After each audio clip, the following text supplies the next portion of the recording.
Dos continentes, dos hemisferios, dos profesionales unidos por una misma pasión, la jardinería. Bienvenidas, bienvenidos a un nuevo episodio del podcast de jardinería y paisajismo, el espacio en donde encontrarás conceptos, técnicas, estrategias y noticias del mundo de las plantas para que puedas tener tu jardín más lindo cada día.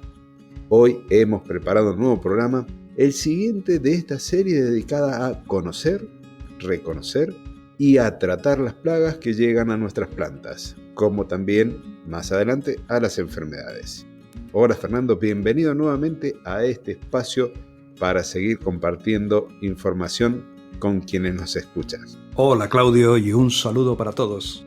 Aquí estoy de nuevo, encantado de la vida para hablar de bichitos, y eso que te reconozco que los bichitos me dan mucha manía, sobre todo cuando los veo estropeando mis plantas. Pero bueno, pobrecitos, ¿no? Forman parte de la naturaleza, ¿verdad?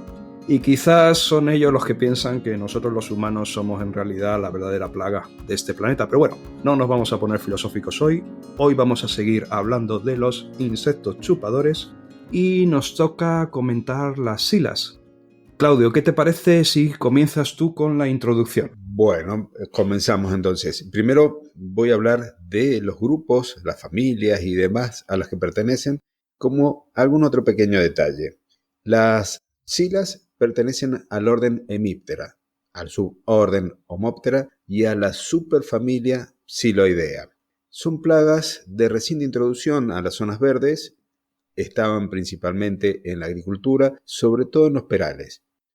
Suelen ser muy específicos en la selección del huésped y los individuos juveniles y los adultos son muy diferentes.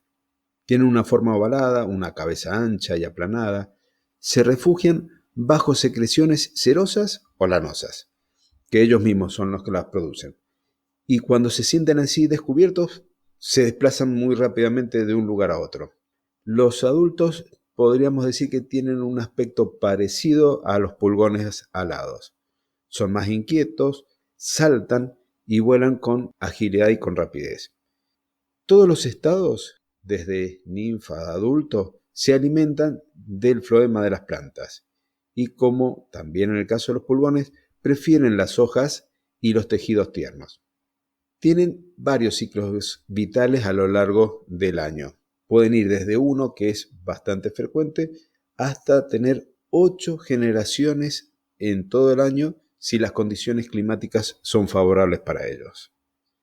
No sé si quieres, Fernando, ahora comentar un poquito más de esas características que tienen estos bichitos. Sí, Claudio, pues bueno, hablando un poquito de las características generales, pues estos insectos son de un grupo de insectos de tamaño pequeño, son chiquitillos, de 2 a 5 milímetros, y una característica a resaltar es que el tercer par de patas son saltadoras y esto les da una gran movilidad. Hablando de las hembras, pues también tienen una característica a destacar y es que tienen un ovipositor, bueno, también se llama ovipositor, oviscapto o ovopositor. Pero bueno, en definitiva, los tres términos son lo mismo. ¿Y en qué consiste esto? Pues consiste en un órgano que sirve para depositar los huevos, pero no solo para depositarlos, sino para preparar el lugar donde se va a ubicar el huevo de forma apropiada. Es como un apéndice que sale pues, del abdomen, de los segmentos 8 y 9, y para que nos hagamos una idea un poquito más visual, porque es complicado explicarlo con palabras. Si ahora visualizamos un aguijón, pues sería más o menos eso. Lo que pasa que en el caso del aguijón es un ovopositor muy modificado, que en lugar de depositar el huevo en el lugar adecuado, lo que hace es inyectar veneno. Pero estamos hablando del mismo apéndice. ¿Los adultos a qué se parecen? Pues parecen como cigarras pequeñas y suelen presentar poblaciones muy densas. Tienen las alas transparentes y las alas tienen como venas y son muy móviles y tienen colores que varían, bueno, del verde, marrón y negro. Las hembras ponen alrededor de unos 200 huevos de media y los huevos suelen ser depositados sobre las hojas y a veces hasta incluso presentan como un filamento en la parte de arriba, un filamento apical. Las ninfas, sin embargo, no tienen alas pero son igualmente móviles en lo que es la planta. Suele haber 5 etapas ninfales y se suelen proteger bajo diferentes secreciones, como ya sabemos que esto caracteriza a todos los insectos chupadores. Generan melaza, pueden crear cápsulas o filamentos céreos y demás. Sí, y además algo a tener en cuenta que pasan el invierno en estado adulto. Generalmente van a estar en las cortezas del árbol, pueden estar también en las hierbas o en las malezas que están en los márgenes de las plantas que son sus huéspedes. A mediados del invierno, las hembras, conocidas como hembras invernantes, van a recobrar su actividad y va a comenzar una puesta escalonada de huevos que va a ir desde mediados del invierno hasta mediados de primavera. Luego, las altas temperaturas y la baja humedad del verano puede hacer que la fecundidad de estos insectos decaiga y en consecuencia hay una gran mortalidad de los estados ninfales e incluso los huevos también pueden morirse. Las ninfas viven entonces inmersas en gotas de melaza, que es la misma que ellas están produciendo, y a lo largo del ciclo, a lo largo del año, como decía hace un ratito, pueden llegar a tener de 4 hasta 8 generaciones. Y a partir de finales de verano y principio de otoño empiezan ya a aparecer estos adultos que son los adultos invernantes. Pues una pregunta, Claudio, que nos hacemos todos siempre es ¿por qué están estos insectos chupadores en nuestras plantas? En este caso, las silas, ¿por qué están en nuestras plantas? Pues la verdad que igual como pasaba en los insectos chupadores de los episodios anteriores, pulgón, cochinillas, nosotros no tenemos la culpa, ya que las silas solo necesitan que en el jardín estén presentes las plantas a las que ellas, vamos a decir, atacan o de las cuales se alimentan.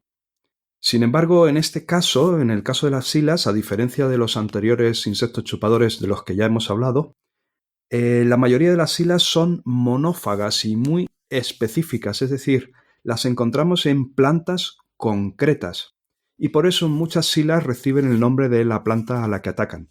Tenemos la sila del ficus, la sila del cercis, la de la tipuana, la sila del laurel. Como veis, como atacan específicamente a esa planta únicamente, reciben el nombre. Y bueno, entre los diferentes tipos de silas, según la planta que ataquen, también existen diferencias importantes. No es la misma sila, ni tienen las mismas características. Es importante, entonces, también, como siempre, controlar que las plantas que traigamos de un vivero estén sanas y no porten a nuestro jardín este tipo de plaga. Claudio, estas plagas generan daños, por desgracia, en nuestras plantas. ¿Y cuáles serían esos daños? Bueno, la mayoría de los daños son en los insectos chupadores muy similares en cuanto al aspecto. En este caso tenemos que hay daños directos y daños indirectos, podríamos clasificarlo de esa forma. Los daños directos tienen que ver con algunos aspectos estéticos, como por ejemplo la decoloración, la deformación y el enrollado de las hojas. Hay un debilitamiento general de la planta. Y también es importante destacar que pueden llegar a ser transmisores o vectores tanto de virus como de bacterias e incluso de hongos. Los daños indirectos que vamos a poder observar en las plantas cuando tenemos un ataque de psilas es esa generación de melaza tan importante que va a hacer que el suelo, el pavimento, los vehículos, si están debajo de esas plantas, el mobiliario, queden todos manchados por esta melaza que producen. Y en el caso de los que producen lana, por ejemplo las psilas del ficus, también va a haber una afección en el aspecto visual de la planta. La calidad ornamental de la planta se ve muy afectada. Pero lo importante es ver cómo podemos descubrirla, cómo podemos diagnosticar la presencia. ¿Y qué nos puede decir Fernando entonces? ¿Qué elementos tenemos? Pues va a ser realmente fácil diagnosticar esta plaga en nuestras plantas. Y muchos de los elementos o signos de su presencia nos van a resultar ya familiares por los anteriores insectos chupadores de los cuales ya hemos hablado. Por ejemplo, aparecen puntos cloróticos, puntitos amarillos, es simplemente donde la sila ha picado la hoja para alimentarse. También, bueno, como succiona la savia, el floema, pues también puede venir acompañado de deformaciones de las hojas e incluso el color de las hojas puede presentar unas connotaciones anómalas. Por supuesto, podemos tener melaza y ya sabemos que si tenemos melaza es caldo de cultivo para hongos, por ejemplo, como la negrilla. Por lo tanto, el tener negrilla también ya nos da una pista. Y para terminar de confirmar si es sila, o otro insecto chupador, lo que podemos hacer es buscar el insecto en la planta hasta localizarlo. Ahora vamos a pasar a lo que ya podemos denominar en el podcast la sección del trabalenguas, que por algún extraño motivo siempre le toca a Claudio. Pero bueno, como ya eres un especialista, Claudio, ¿qué nos puedes comentar así rápidamente de las principales especies de silas? Y no te olvides de sus nombres científicos, por favor. Bien, sí, esto parece una especie de maldición lingüística.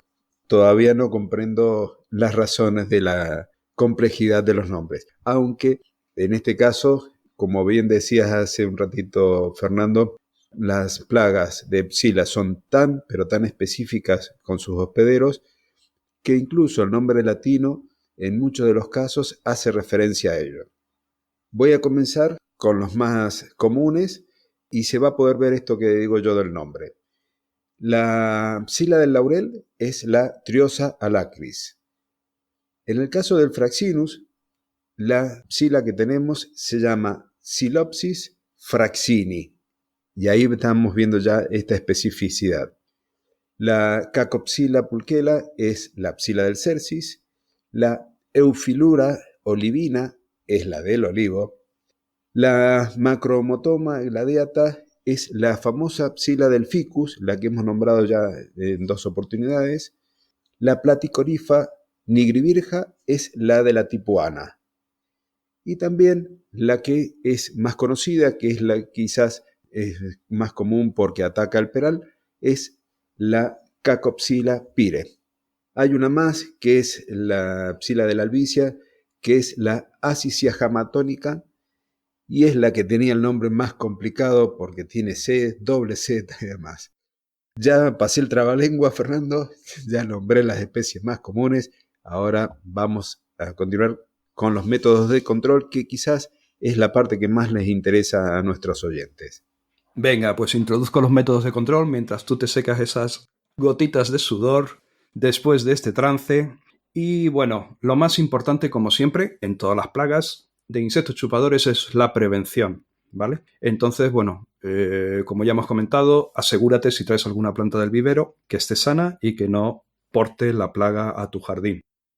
Igualmente, recordar que los insectos chupadores tienen depredadores naturales, entonces antes de empezar a hacer tratamientos, si la plaga tiene un nivel muy bajito, pues quizás hasta podría ser interesante no hacer nada, porque quizás de forma natural ya se va a poder controlar o medianamente controlar esa plaga. Entonces, otra de las cosas que hay que tener en cuenta es ir vigilando el nivel de plaga. Cuando ya vemos que la plaga está creciendo, está aumentando, entonces sí que debemos actuar porque, bueno, tienen un nivel de reproducción bastante alto. Recordemos que cada hembra alrededor de los 200 huevos puede poner. Entonces, si queremos hacer un control biológico, el más eficiente en la labor de control de la sila es un depredador que se llama Anthocoris nemoralis. Y si ya queremos pasar a un control químico, pues vamos un poquito a comentar a continuación las diferentes formas, o al menos las más habituales, ¿no?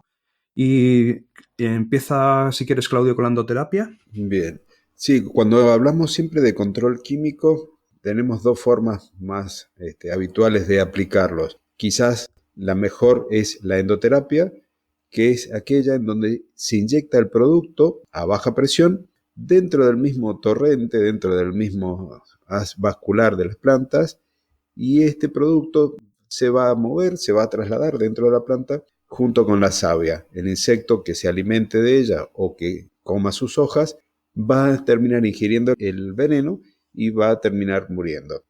Hay 2 métodos principales quizás para hacer esta práctica. Uno es mediante un sistema con unas botellas que tienen una presión interna y van a estar inyectando el veneno. Y la otra es una máquina profesional. Estas máquinas en algunos casos vienen con todo un sistema computarizado que permite regular la presión y demás para no dañar la planta al momento de aplicar el veneno. La ventaja es que son bastante seguras tanto para el operario como para todos los usuarios de las zonas verdes, porque como el veneno queda dentro de la planta, no va a estar afectando al medio ambiente. Y los productos en general también tienen una característica, es de que no se trasladan al néctar. En consecuencia, no son nocivos para, por ejemplo, las mariposas o las abejas. Pero también tenemos otra forma de aplicar veneno, que es la pulverización, Fernando. ¿Cómo estaremos ahí ahora? Bueno, pues con la pulverización vamos mal porque contaminamos la atmósfera, pero bueno, es el sistema que hemos utilizado durante muchísimos años y tenemos que seguir utilizándolo de momento en muchas ocasiones. Entonces, bueno, la pulverización ya sabemos todos que es simplemente aplicar el producto rociando toda la planta a tratar, sobre todo fijándonos mucho en el en vez de las hojas, que es donde se suelen asentar las plagas. Y como ya he comentado, pues estamos contaminando la atmósfera, con lo cual se desaconseja. El problema que tiene la sila es que la mayoría de sus plantas huéspedes son árboles y los árboles con los años pues se van convirtiendo en grandes árboles de gran desarrollo y eso ya dificulta mucho los tratamientos, sobre todo si estamos en zonas urbanizadas, pues que ya tenemos problemas de viviendas cercanas, bueno, la contaminación general y que también atacamos entonces a toda la fauna y a todos sus depredadores naturales. Por tanto, bueno, la pulverización sí, pero intentar que sea el último cartucho. Entonces, bueno, se pueden utilizar como en todos los insectos chupadores, podemos utilizar jabón potásico, podemos utilizar también el aceite de neem, que muchas personas lo consideran un tratamiento ecológico, sin embargo hay que recordar que el aceite de neem también afecta a los insectos beneficiosos, con lo cual vamos a decir que es semi-ecológico. Y si no, ya podemos también pasar al uso de piretrinas naturales o a insecticidas específicos que estén autorizados para esa plaga. Y en general, con estas medidas, atendiendo las dosis que proporcionan los fabricantes, seremos capaces de controlar la plaga sin excesivas dificultades, aunque hay que resaltar que como crean esas capas protectoras de melaza, de sustancias cereas, pues fácil no es. O sea, hay que repetir y hay que tener cuidado. Y en fin, bueno, Claudio, por aquí el tema de los tratamientos. Bien, creo que entonces hemos llegado nuevamente al final del episodio. Se me ha hecho muy cortito, Fernando, la verdad que disfruto tanto de estos momentos compartidos, de estos episodios en colaboración, que es un abrir y cerrar de ojo para mí. Así que hemos llegado al momento de la despedida. Muy bien, no hay problema, Claudio. Si se te ha hecho cortito, si quieres podemos repetir la parte del trabalenguas, que creo que no ha quedado muy claro. Pero no, es broma, es broma. Bueno, pues un saludo caluroso para todos. A mí también se me ha hecho cortito, pero bueno, la alegría es que seguiremos publicando episodios, seguiremos hablando de plagas y de enfermedades que por desgracia son muchas, o sea que tenemos para muchos episodios.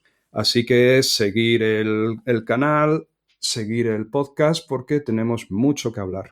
Un fuerte abrazo, disfrutar del jardín lo máximo posible, que vayan todas las cosas también lo máximo posible.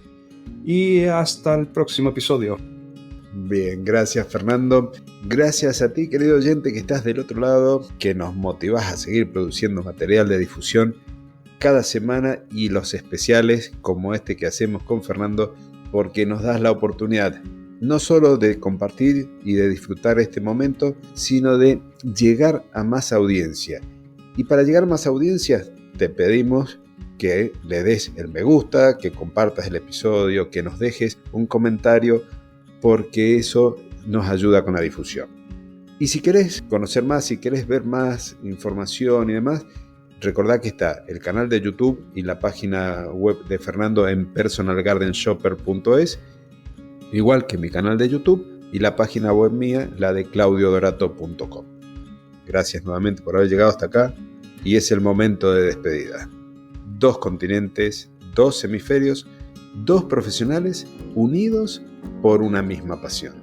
la jardinería. Hasta el próximo jueves.